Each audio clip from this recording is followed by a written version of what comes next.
And now for the fun part. Let's make a beautiful color image. So we now go to step number 9.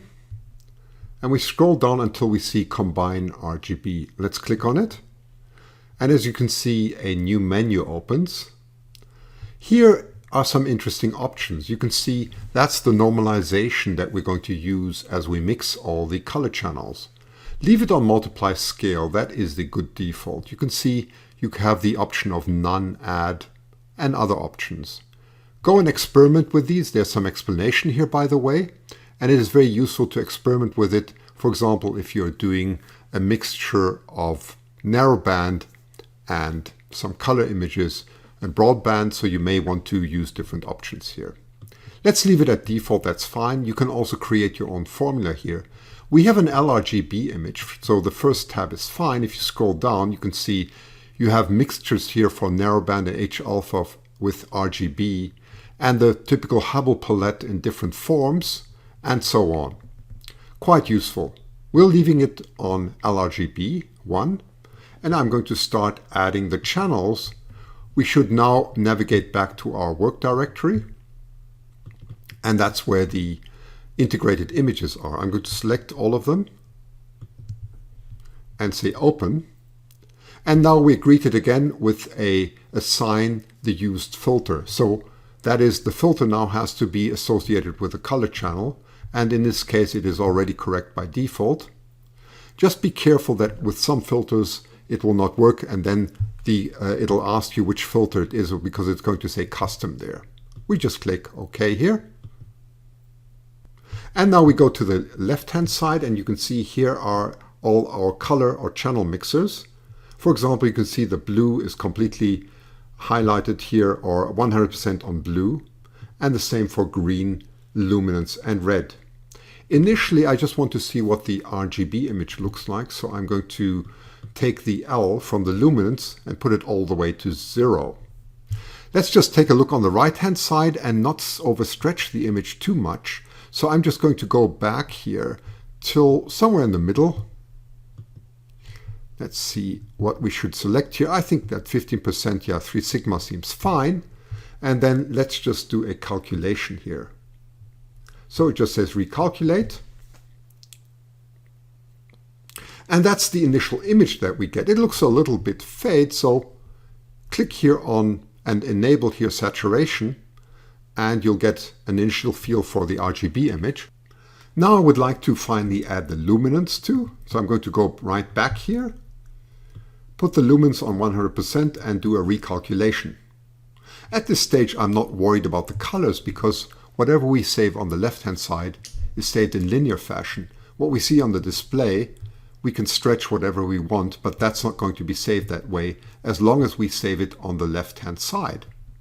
So I'm just going to stretch this to the max now to show you, because now I'm going to look for imperfections in the image. And you can see them straight away, some imperfections. To see even more, let's get the saturation right up to the maximum here. And the threshold, which is right below the lever, I'm going to put that to 0.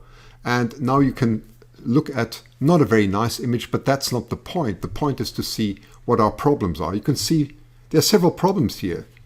The one is that you can see the background, that is from the stars from our own galaxy. Some call it the Milky Way, I don't want to confuse, but that's our own galaxy here. You can see most of these stars here are not even. You can see the illumination is not even, and we need to correct that as well as the color. So let's do that in the next steps. I'm just going to save it now. Just say save. And you're asked again for a name. So, well, we know the object name already.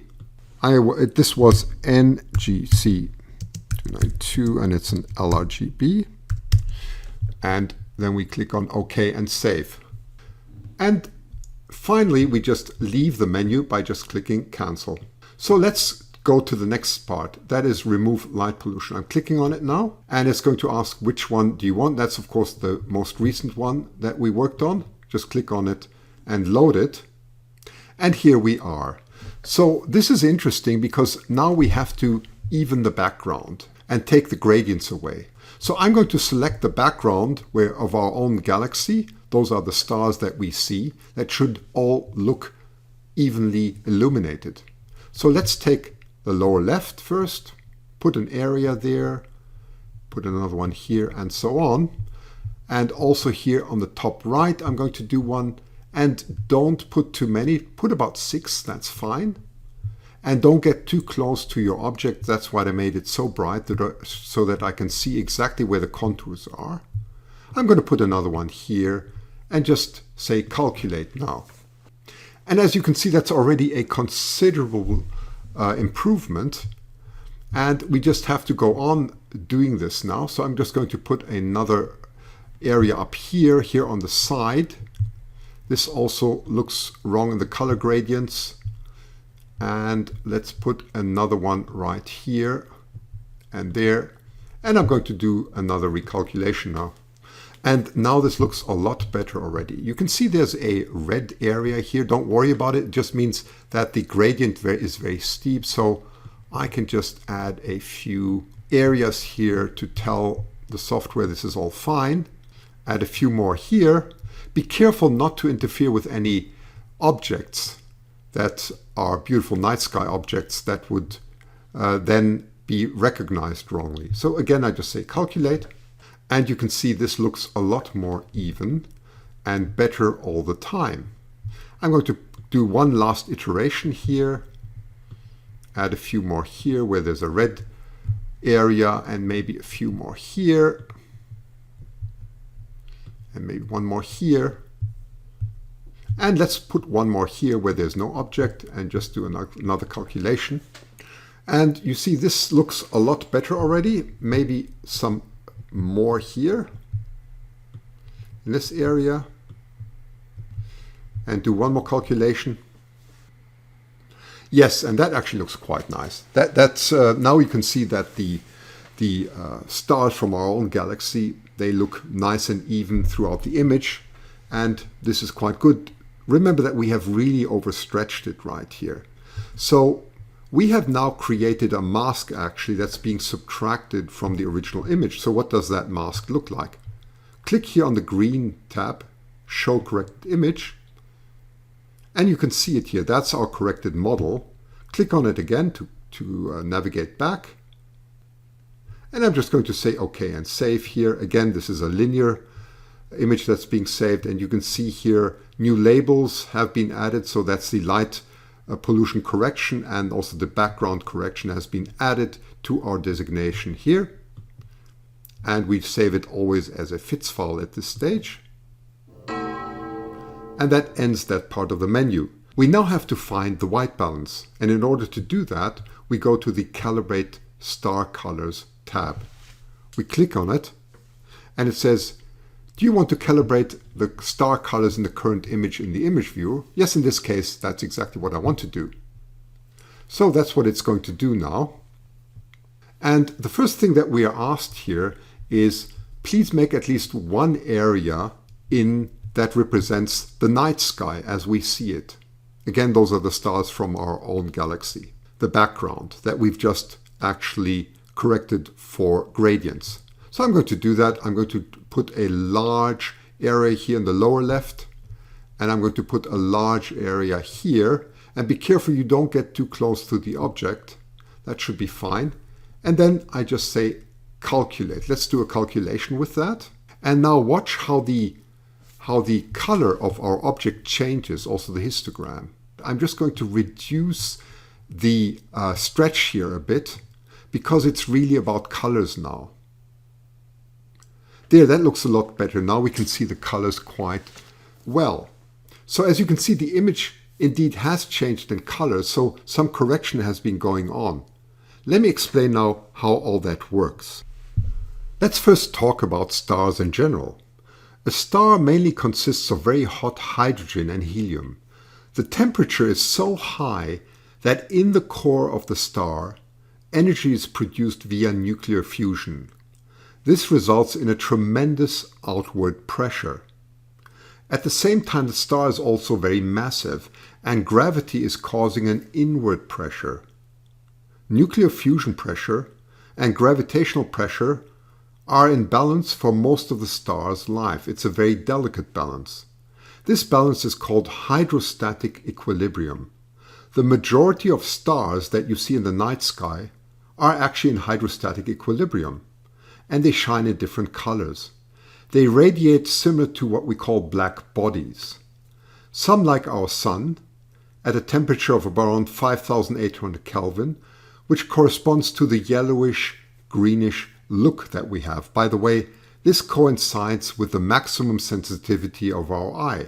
That is no surprise. That's the way nature invented us. Then there are the brighter and hotter stars that look a lot more bluish, and actually the majority of the stars are cooler and they look a lot more reddish. So what are these diagrams that we have there in the middle? These two diagrams are called color-color diagrams. They may seem a little bit unfamiliar at first. We are plotting the light or flux that goes through our green and blue filters, and also the red filter of course, onto our camera sensor. The color index, that is the designation here on the horizontal axis, for example also on the vertical axis, let's look at that, called G minus R, of a star is the difference between the magnitude of a star with one filter and the magnitude of the same star with another filter. So it's the same star. Any filters can be used to measure color indices. The result very much depends on the type of filters and the spectral characteristics of these filters. So the plot will vary with different filters. What you see here is a logarithmic plot of the color filter flux quantities. So let's look at the horizontal axis here called G minus R. The more you move to the right, the redder and cooler the star gets. And the more we move to the left, the hotter the star gets. Negative numbers mean higher temperatures. This is because the larger the magnitude of a star, the lower the number. The logarithmic plot actually corresponds to the ratio of the filter magnitudes that you have here. There's another advantage of drawing a color-color diagram. Because we are measuring flux ratio of different filters, the result is independent of the distance to the star. There's also a relationship between the color index, for example G minus R, to the temperature of a star. How does that work? Well, the origin here corresponds to a black body temperature of around 10,000 Kelvin. This is our white point.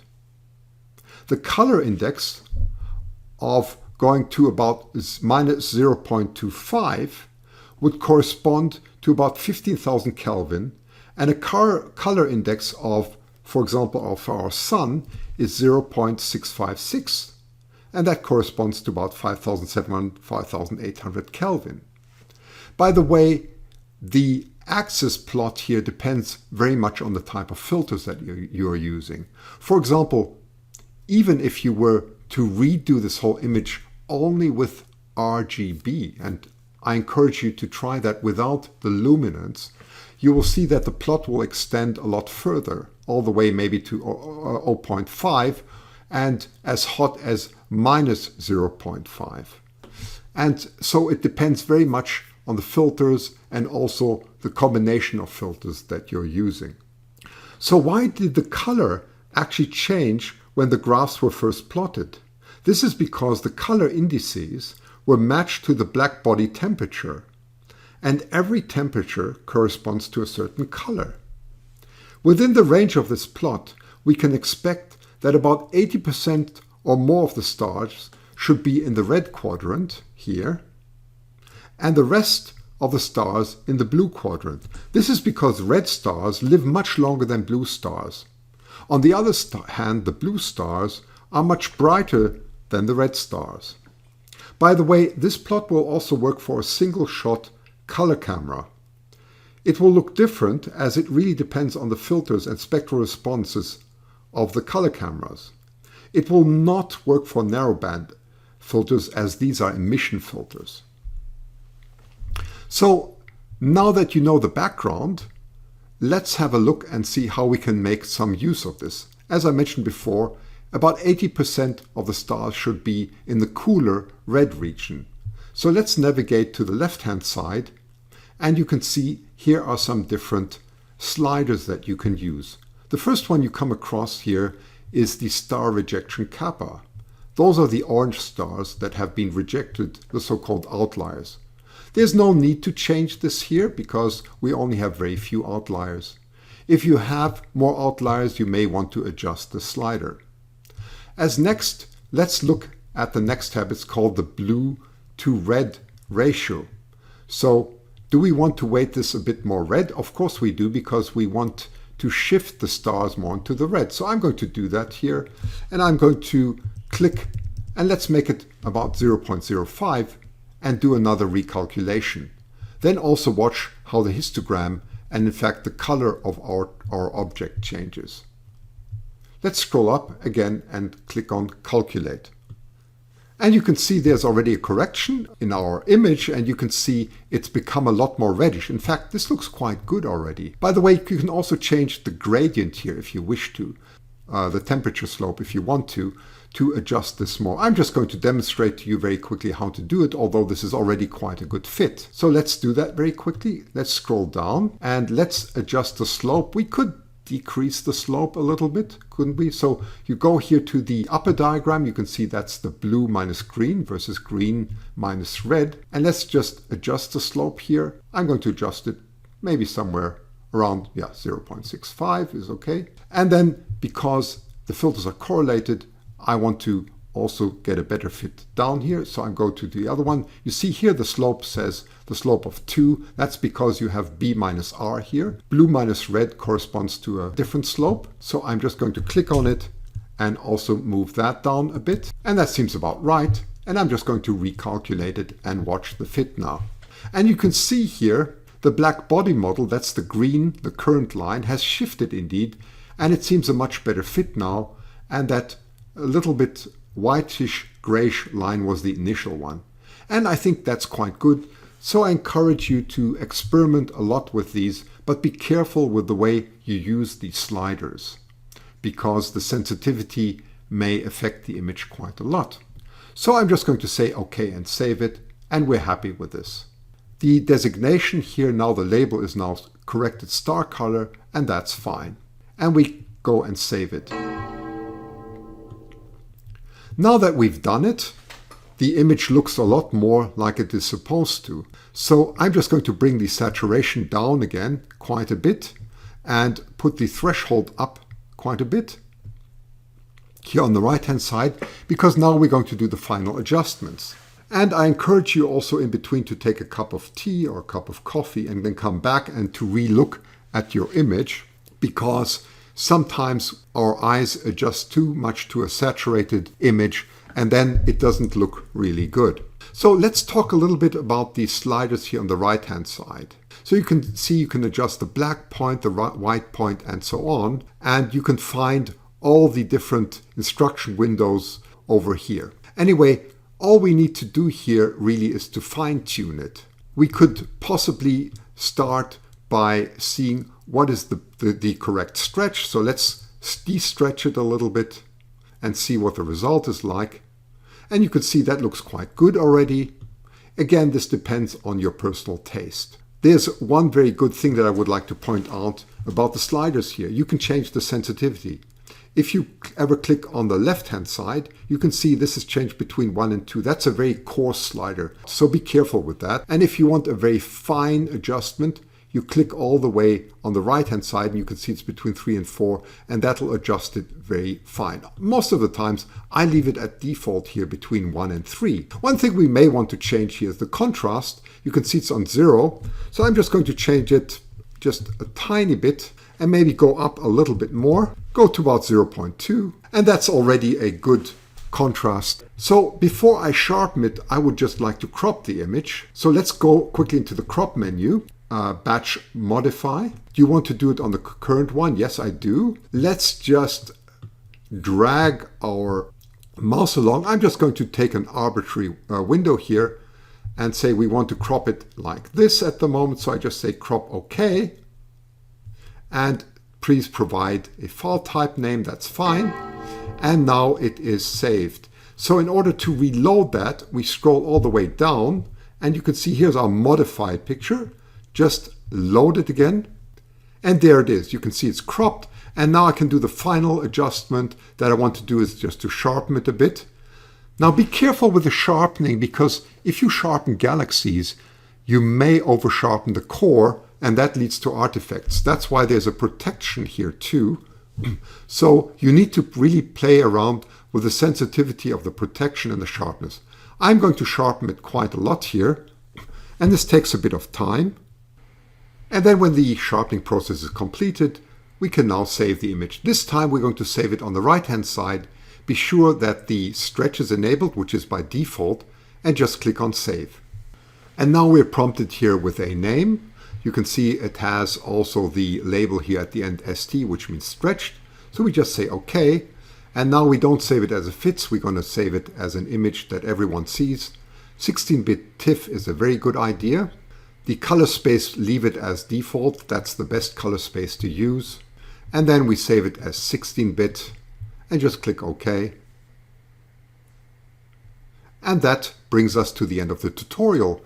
I hope you enjoyed it. Enjoy AstroPixel Processor and enjoy the beautiful skies with iTelescope. Thank you so much.